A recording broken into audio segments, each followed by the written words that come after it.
Hello friends and welcome to ticket to Hollywood. आज हम आपके लिए लेकर आए हैं एक sci fi apocalyptic movie the happening. Apocalyptic movies का सब्जेक्ट या नैरेटिव एक ही होता है, एंड ऑफ ह्यूमैनिटी या मानव जाति का अंत, चाहे वो ज़ोंबी एपोकैलिप्स हो या कंटेजियन। जनरली इस मूवीज में ज़ोंबीज प्रीडेटर होते हैं जो इंसानों को इन्फेक्ट करते हैं। लेकिन क्या होगा अगर इंसान नेचर के लिए एक थ्रेट या वायरस बन जाए? थोड़ा अलग कंसेप्ट है ना, तो चलिए इस इंटरेस्टिंग कंसेप्ट को देखते हैं और वीडियो शुरू करते हैं।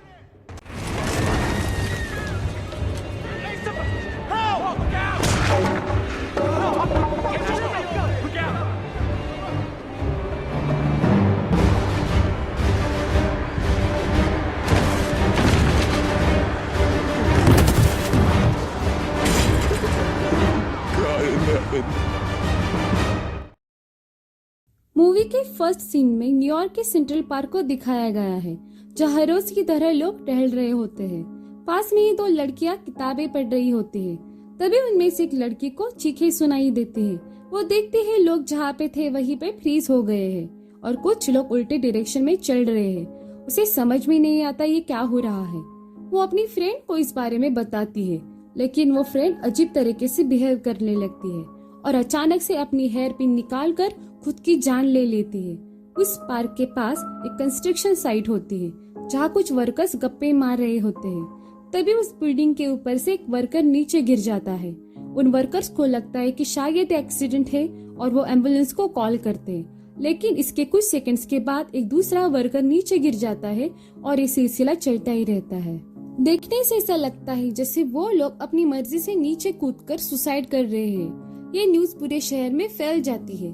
पार्क में और पार्क के आसपास जितने भी लोग मौजूद होते हैं वो लोग सुसाइड करने लगते हैं। न्यूयॉर्क से थोड़ी दूर फिलाडेल्फिया में मूवी का हीरो इलियट मूर, जो एक साइंस टीचर होता है, वो अपने क्लास में एक न्यूज आर्टिकल के बारे में डिस्कस कर रहा होता है। उस आर्टिकल में क्लेम किया होता है कि लाखों मधुमक्खियां खेतों से हनी प्लांट से अचानक से गायब हो चुकी है। उनका कोई नामो निशान नहीं है और उनकी बॉडीज भी नहीं मिली है। साइंटिस्ट इस इवेंट पे रिसर्च कर रहे हैं, लेकिन हनी बीज की इस तरह अचानक से गायब होने का रीजन अब तक पता नहीं चल पाया है। इस इवेंट को एक्सप्लेन करते हुए इलियट स्टूडेंट्स को बताता है कि शायद ये इवेंट एक्ट ऑफ नेचर है। कुछ इवेंट्स ऐसे होते हैं जिसका जवाब साइंस के भी पास नहीं होता। नेचर के पास ऐसी कई अननोन पावर्स है जिसकी हम कल्पना भी नहीं कर सकते। तभी क्लास में प्रिंसिपल आ जाती है और इलियट को अर्जेंट स्टाफ मीटिंग के लिए बुलाती है। इलियट देखता है मीटिंग रूम में सारे टीचर्स को बुलाया गया है। स्कूल एडमिनिस्ट्रेशन अनाउंस कर देता है कि सेंट्रल पार्क में टेररिस्ट अटैक हो गया है। पार्क में और पार्क के आसपास शायद किसी तरह का केमिकल टॉक्सिन हवा में रिलीज कर दिया गया है। उन्हें उस केमिकल टॉक्सिन के इंसानों पे होने वाले इफेक्ट्स के बारे में भी बताया जाता है। केमिकल के कांटेक्ट में आने के बाद इंसानों में 3 स्टेजेस दिखाई देते हैं।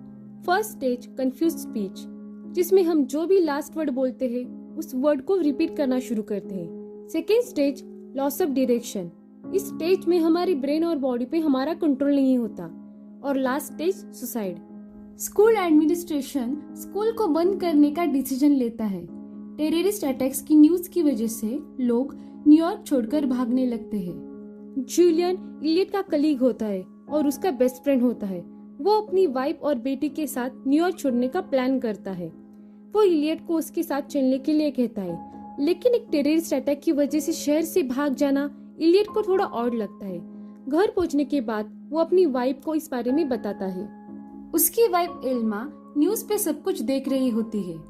न्यूज में बताया जाता है कि वो केमिकल एक न्यूरोटॉक्सिन है जो ब्रेन के उन इलेक्ट्रोकेमिकल सिग्नल्स को ब्लॉक करता है जो इंसानों को सेल्फ डैमेजिंग एक्टिविटी करने से प्रिवेंट करते हैं, जिसकी वजह से इंसान अपने आप को हर्ट करने की कोशिश करता है। न्यूज सुनने के बाद इलियट जूलियन को कॉल करता है और उसे ट्रेन की टिकट्स बुक करने के लिए कहता है। ट्रेन स्टेशन पे जूलियन अपनी बेटी जेस के साथ इलियट का वेट कर रहा होता है। स्टेशन पे पहुंचने के बाद इलियट जूलियन को उसकी वाइफ के बारे में पूछता है। जूलियन उसे बताता है कि उसकी वाइफ शॉपिंग के लिए गई थी और ट्रैफिक में फंस गई है और नेक्स्ट ट्रेन में आ जाएगी। ट्रेन जैसे फिलाडेल्फिया से निकलती है, इल्मा को पता चलता है कि फिलाडेल्फिया के पार्क में भी केमिकल अटैक हो गया है। जूलियन की वाइफ अभी भी फिलाडेल्फिया में होती है। वो अपनी वाइफ को कॉल करता है लेकिन कांटेक्ट नहीं हो पाता। बाद में उसकी वाइफ उसे टेक्स्ट करती है कि बस से प्रिंसटन शहर में जा रही है। फिलाडेल्फिया से थोड़ी दूर जाने के बाद अचानक से ट्रेन एक छोटे स्टेशन पर रुक जाती है।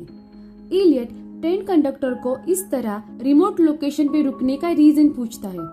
ट्रेन कंडक्टर उसे बताता है कि ट्रेन सर्विस डिस्कनेक्टेड हो गई है और रेडियो सिग्नल्स भी शायद जाम हो गए हैं। सब लोग स्टेशन के पास एक होटल में रुक जाते हैं। वहाँ पे केमिकल अटैक के बारे में ब्रेकिंग न्यूज दिखाई जाती है। न्यूज में बताया जाता है कि न्यूयॉर्क में जो केमिकल अटैक हुए हैं वो शायद टेररिस्ट अटैक नहीं है।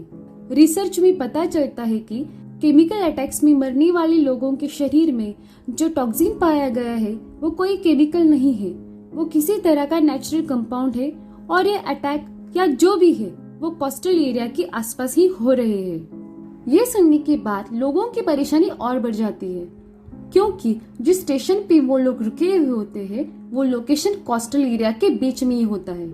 तभी अचानक से इलेक्ट्रिसिटी चली जाती है। एक के बाद एक होने वाली अजीब घटनाओं को देख लोग समझ जाते हैं कि अगर वो ज्यादा देर तक वहाँ रुकेंगे तो जिंदा नहीं रह पाएंगे, इसीलिए वो उस एरिया से दूर जाने का फैसला करते हैं। लकीली एक कपल इलियट और इल्मा को लिफ्ट ऑफर करता है। वो कपल एक नर्सरी प्लांट चला रहे होते हैं। इलियट जूलियन को उसके साथ चलने के लिए कहता है लेकिन जूलियन को अपनी वाइफ की चिंता होती है क्योंकि वो अभी भी प्रिंसटन में फंसी हुई होती है। जूलियन को कुछ लोग मिल जाते हैं, वो प्रिंसटन की तरफ जा रहे होते हैं। वो जेस को इलियट के पास छोड़ता है और वहां से प्रिंसटन के लिए निकलता है। प्रिंसटन सिटी में एंट्री करते ही उससे भयानक नजारा दिखाई देता है। पेड़ पर लोगों की लाशें लटक रही होती है। जूलियन समझ जाता है कि प्रिंसटन भी केमिकल अटैक की चपेट में आ गया है। वो बाकी लोगों को जीप के ऐसे वेंट्स कवर करने के लिए कहता है ताकि हवा जीप के अंदर आ ना सके, लेकिन जीप के सॉफ्ट रूफ टॉप में एक होल होता है जिससे टॉक्सिन अंदर आ जाता है। अचानक से जीप रुक जाती है और थोड़ी देर के बाद जीप का ड्राइवर जीप को फुल स्पीड में पेड़ पर चढ़ा देता है। लकीली जूलियन उस एक्सीडेंट में बच जाता है, लेकिन बाहर निकलने के बाद वाइंडशील्ड के ग्लास से वो अपनी हाथ की नस काटकर सुसाइड कर लेता है। उधर इलियट, इल्मा और जेस के साथ एक सेफ एरिया की तलाश में जा रहा होता है। रास्ते में वो नर्सरी ओनर कुछ चीजें लेने के लिए अपनी नर्सरी में रुक जाता है। बातों बातों में वो इलियट को बताता है कि उसे पता है ये सब कौन कर रहा है। वो इलियट को बताता है कि केमिकल अटैक्स पेड़ों की वजह से हो रहे हैं। इंसेक्ट से बचने के लिए पेड़ हवा में केमिकल्स रिलीज करते हैं, लेकिन शायद उन केमिकल्स का असर अब इंसानों पर हो रहा है। एल्मा को उसकी ये बातें बकवास लगती है। उसे डाउट होता है कि उसके ऊपर केमिकल का असर तो नहीं हो रहा है। थोड़ी देर बाद खाने की कुछ चीजें और जरूरी सामान लेकर सब लोग हाईवे की तरफ निकलते हैं। रास्ते में उन्हें डेड बॉडीज दिखाई देती है। इलियट समझ जाता है कि अब रोड्स को भी टारगेट किया जा रहा है। आगे उन्हें एक मिलिट्री व्हीकल दिखाई देता है। उन्हें लगता है कि अब वो सेफ है, लेकिन आर्मी ऑफिसर उन्हें बताता है कि पास में ही उनका आर्मी बेस है और वहाँ पे सारे सोल्जर्स मर चुके हैं। कुछ देर बाद वहाँ पे काफी सारे लोग जमा हो जाते हैं। आर्मी ऑफिसर उन्हें थोड़ी देर के लिए वहीं पे रुकने के लिए कहता है। उन लोगों में से एक लेडी को प्रिंसटन से कॉल आता है। उन्हें पता चलता है कि प्रिंसटन में सब लोग मारे जा चुके हैं। इलियट समझ जाता है कि जूलियन और उसकी वाइफ अब नहीं रहे। इलियट आर्मी ऑफिसर के साथ वहां से बाहर निकलने का रास्ता ढूंढने की कोशिश कर रहा होता है। अफेक्टेड एरियाज को ट्रैक करने के बाद उन्हें पता चलता है कि मैक्सिमम अटैक्स पार्क और रोड्स पे हो रहे हैं। जिस एरिया में इंसान छोटे ग्रुप में मौजूद होते हैं उसी एरिया को टारगेट किया जा रहा है। आर्मी ऑफिसर लोगों को इस बारे में समझाता है। वो बताता है कि अगर हमें केमिकल अटैक से बचना है तो ऐसी जगह जाना पड़ेगा जहाँ पॉपुलेशन कम है या जहाँ लोग ट्रैवल नहीं करते। उन लोगों में एक प्रॉपर्टी डीलर होता है। वो बताता है कि पास में एक छोटा गांव है जहाँ बहुत कम लोग रहते हैं। इसके बाद उस गांव तक सेफली पहुंचने के लिए 2 ग्रुप्स बनाए जाते हैं। इलियट और इल्मा एक ग्रुप को लीड करके आगे चलते हैं। आर्मी ऑफिसर और नर्सरी ओनर दूसरे ग्रुप के साथ इलियट को फॉलो करते हैं। काफी देर तक चलने के बाद वो एक जंगल में पहुंच जाते हैं। तभी अचानक से हवा तेज हो जाती है। नर्सरी ओनर देखता है आर्मी ऑफिसर कुछ अजीब बातें कर रहा है। और उल्टी डायरेक्शन में चल रहा है। कुछ देर बाद वो अपनी गन निकालता है और अपने आप को मार देता है। इलियट को गोली की आवाज सुनाई देती है। एक के बाद एक गोलियों की आवाज सुनने के बाद इलियट समझ जाता है कि उस ग्रुप पे टॉक्सिन का असर हो रहा है, लेकिन उसे ये समझ नहीं आता कि उनका ग्रुप कैसे बच गया। इलियट को रियलाइज होता है कि वो जिस एरिया से गुजर रहे थे वहाँ पेड़ों के अलावा आसपास कुछ भी नहीं है। अब तक जो भी हुआ है उसे साइंटिफिकली एनालाइज करने के बाद उसे यकीन होता है कि ये जो कुछ भी हो रहा है वो पेड़ों की वजह से हो रहा है। एल्मा ऑलरेडी डरी हुई होती है। उसे इलियट की बातों पर विश्वास नहीं होता। इलियट उसे समझाता है कि पेड़ इंसानों के फिजिकल और केमिकल स्टिमुलस को सेंस कर रहे हैं और रिएक्ट कर रहे हैं। शायद वो इंसानों को एक थ्रेट या नुकसान करने वाला प्राणी समझ रहे हैं। इलियट को लगता है कि उस दूसरे ग्रुप में ज्यादा लोग थे, इसलिए उस ग्रुप को टारगेट किया गया। वो सबको छोटे छोटे ग्रुप में डिवाइड होने के लिए कहता है। आगे उन्हें एक घर दिखाई देता है जो खाली होता है। वहाँ पे इलियट को एक मैप मिलता है जिसमें उस छोटे से गांव की लोकेशन होती है। तभी वो देखता है कि लोगों का एक ग्रुप उसी घर की तरफ आ रहा है। इलियट सबको लेकर घर से निकल जाता है। उस ग्रुप में काफी सारे लोग होते हैं। घर के अंदर पहुंचने से पहले उन लोगों पे टॉक्सिन अटैक हो जाता है और एक के बाद एक सब लोग सुसाइड करने लगते हैं। पहली बार इलियट अपनी आंखों से ये सब देख रहा होता है। शहर में इन सब घटनाओं की वजह से डर का माहौल होता है। जान बचाने के लिए लोग अपने घरों में छुपे हुए होते हैं। केमिकल अटैक्स के लिए कुछ लोग गवर्नमेंट को दोषी मानते हैं। जिस एरिया में केमिकल रिलीज हो रहा होता है उस एरिया के पास सीआई की टेस्टिंग फैसिलिटी होती है। वहाँ पे इसी तरह के केमिकल अटैक से बचने के लिए एक ड्रग के ऊपर रिसर्च चल रही होती है। न्यूज में बताया जाता है कि शायद उस सीआई फैसिलिटी से ड्रग लीक हो गया है जिसका असर लोगों पर हो रहा है। रूमर ये भी होता है कि न्यूक्लियर प्लांट से गैस लीक होने का कारण ये सब कुछ हो रहा है। फाइनली इलियट उस छोटे से गांव में पहुंच जाता है। वहाँ पे उसे एक पुराना घर दिखाई देता है। घर के बाहर एक ओल्ड लेडी बैठी हुई होती है। इलियट को देखकर वो समझ जाती है कि वो रास्ता भटक गया है, क्योंकि वहाँ से मीलों दूर सिर्फ जंगल ही होता है। वो इलियट को घर के अंदर आने के लिए और डिनर के लिए इनवाइट करती है। उस घर में ओल्ड लेडी अकेली रह रही होती है। इलियट उसे इस तरह अकेले रहने का रीजन पूछता है। इस पे ओल्ड लेडी इलियट को बताती है कि उसे किसी की जरूरत नहीं है, उसे जो चाहिए वो सब कुछ यहाँ है। एल्मा उसे केमिकल अटैक के बारे में बताने की कोशिश करती है, लेकिन उस ओल्ड लेडी को बाहर जो हो रहा है उसमें कोई इंटरेस्ट नहीं होता। वो उन्हें सुबह तक घर में रहने की परमिशन देती है। अगली सुबह वो देखता है कि एल्मा और जेस रूम में नहीं है। उन्हें ढूंढते ढूंढते वो ओल्ड लेडी के बेडरूम में जाता है। इलियट को देखकर ओल्ड लेडी अचानक से वायलेंट हो जाती है। उसे लगता है कि इलियट वहाँ पे चोरी करने के लिए आया है। इलियट उसे समझाने की कोशिश करता है, लेकिन वो इलियट को उसी वक्त घर से बाहर जाने के लिए कहती है। इलियट उसे बताता है कि इस वक्त घर से बाहर निकलना खतरे से खाली नहीं है, लेकिन वो उसकी बातें नहीं सुनती और बाहर गार्डन में चली जाती है। इलियट उसके पीछे उसे समझाने के लिए जाता है। वो देखता है कि ओल्ड लेडी गार्डन में उल्टी डायरेक्शन में चल रही है।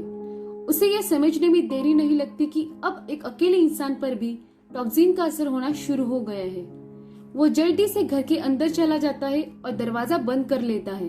वो एल्मा को आवाज लगाता है, लेकिन एल्मा और जेस उसे दिखाई नहीं देते। तभी वो ओल्ड लेडी खिड़की के पास आ जाती है और खिड़की पे अपना सर पटक कर अपनी जान लेने की कोशिश करती है। खिड़की टूटने से हवा घर के अंदर आ जाती है। इलियट जल्दी से दूसरे रूम में घुस जाता है। वहाँ पे उसे एल्मा की हल्की सी आवाज सुनाई देती है। वो आवाज एक स्पीकिंग ट्यूब से आ रही होती है। एल्मा और जेस उस घर से दूर एक स्प्रिंग हाउस में होते हैं। स्प्रिंग हाउस को मेन घर के साथ एक पाइप से कनेक्ट किया होता है, जिससे वो एक दूसरे से बात कर सकते हैं। इलियट एल्मा को दरवाजे और खिड़कियां बंद करने के लिए कहता है और उसे सिचुएशंस के बारे में बताता है। इलियट को अब लगने लगता है कि शायद ये उसका आखिरी पल है। इतनी सारी कोशिशों के बावजूद भी उनका बचना नामुमकिन है। वो इमोशनल हो जाता है और इल्मा को बताता है कि वो इस तरह अकेला नहीं मरना चाहता। बिना कुछ सोचे वो घर से बाहर आ जाता है। उसके बाहर आते ही हवा तेज हो जाती है। इल्मा स्प्रिंग हाउस से उसे देख रही होती है। अब उनके पास दूसरा कोई रास्ता नहीं होता। इल्मा भी जेस के साथ बाहर आ जाती है। इलियट इल्मा का हाथ अपने हाथ में लेता है और तीनों अपने आखिरी पल का इंतजार करने लगते हैं। लेकिन अचानक से हवा रुक जाती है। इलियट नोटिस करता है कि उनके ऊपर टॉक्सिन का असर ही नहीं हो रहा है। वो इल्मा और जेस को लेकर फिर से घर के अंदर चला जाता है और छिप जाता है। एक्चुअली इलियट बाहर आने से पहले इवेंट खत्म हो चुका होता है। इसके बाद 3 महीने गुजर जाते हैं। सब कुछ फिर से नॉर्मल हो जाता है। इलियट जेस को अडॉप्ट कर लेता है और तीनों न्यूयॉर्क में अपनी लाइफ एंजॉय कर रहे होते हैं। अब साइंटिस्ट उस इवेंट पे रिसर्च करते हैं। मरने वाले लोगों की डेड बॉडीज के ऊपर एनालिसिस करने के बाद उन्हें पता चलता है कि जिस केमिकल की वजह से लोग सुसाइड अटेम्प्ट कर रहे थे वो एक न्यूरोटॉक्सिन है जो प्लांट्स और ट्रीज रिलीज करते हैं। जनरली प्लांट्स पैरासाइट से बचने के लिए हवा में केमिकल रिलीज करते हैं, लेकिन किसी रीजन से प्लांट्स इंसानों को उन्हें नुकसान करने वाले एक जीव की तरह देख रहे थे। प्लांट्स में उनका एक प्रोटेक्शन सिस्टम होता है। वो बाकी प्राणियों की तरह अपनी जगह नहीं छोड़ सकते, इसीलिए उनके पास एक ही ऑप्शन होता है, अपनी प्रोटेक्शन सिस्टम को इवॉल्व करना। और वो न्यूरोटॉक्सिन इसी प्रोटेक्शन सिस्टम का एक टूल था। इंसानों की बढ़ती पॉपुलेशन और नेचुरल रिसोर्सेज का इंसानों द्वारा होने वाला डैमेज, इन चीजों की वजह से शायद नेचर को इंसानों से खतरा महसूस होने लगा है और यह इवेंट उसी का एक रिएक्शन है। साइंटिस्ट के सामने और एक सवाल होता है। नेचर का एपोकैलिप्टिक इवेंट कुछ घंटों के बाद खत्म हो गया था और न्यूयॉर्क के कुछ एरिया के लिए क्यों सीमित था? इस पर एनवायरमेंटलिस्ट दावा करते हैं कि ये तो एक सिर्फ ट्रेलर है। उनके हिसाब से इंसानों के लिए ये एक वार्निंग थी, लेकिन लोग इस थियरी पे यकीन नहीं करते। मूवी के एंड में फ्रांस के एक पार्क को दिखाया जाता है जहाँ 2 दोस्त वीकेंड पार्टी का प्लान कर रहे होते हैं। उनमें से एक लड़के को चीखें सुनाई देती है। वो पीछे देखता है, लेकिन उसे कुछ और नहीं दिखता। अचानक से उसका फ्रेंड रुक जाता है और अपनी बातों को दोहराना शुरू करता है और आसपास के लोग फ्रीज हो जाते हैं। यहीं पे मूवी का एंड हो जाता है। सो फ्रेंड्स, आई होप आपको वीडियो अच्छा लगा होगा। अगर आप हमें सपोर्ट करना चाहते हैं तो इस चैनल को सब्सक्राइब करें। मिलते हैं नेक्स्ट वीडियो में। Thanks for watching. बाय।